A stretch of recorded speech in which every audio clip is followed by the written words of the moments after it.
Maybe you've seen the headlines. A single AI prompt supposedly drinks a whole bottle of water.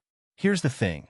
Those per query estimates vary wildly depending on the assumptions. So instead of quoting contested numbers, let's walk through how data centers actually use water. The real cost of AI, Part 3. It starts with the chips. Every chip in a data center turns electricity into heat, and all of that heat has to go somewhere. In many facilities, water is what carries it away.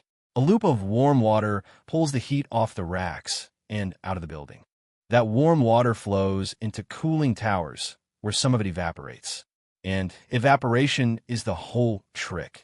The vapor carries the heat away with it. But here's the catch. The water that evaporates doesn't go back to the local supply.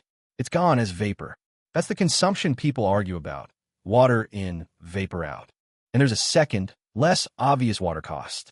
The power plants generating the electricity use water for their own cooling too. So even a fully air-cooled data center still has a water footprint indirectly through the grid. Now the part the big totals miss, water is local. A data center in a rainy region is a completely different story from one in a drought-prone valley. Where you build matters more than the global numbers. The good news? The industry knows all this, and real fixes are rolling out. Closed-loop liquid cooling keeps recirculating the same water with very little evaporation. Immersion cooling goes further. Servers sit in a special fluid that just cycles around and never leaves the system. And smart siting helps. Build in cool climates where outside air can do the cooling, and use recycled or non-potable water instead of drinking water. So why does this matter to you? 1. Water is the quietly contested local issue in data center debates, right alongside electricity, which we cover in Part 1. 2.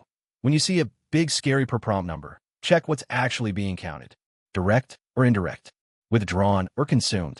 The assumptions change everything. 3. Communities can ask the right questions. Which cooling design is this? And where will the water come from?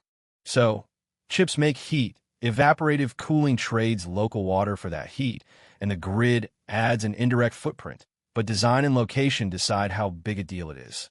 That's the real cost of AI, Part 3. I'll see you in the next one.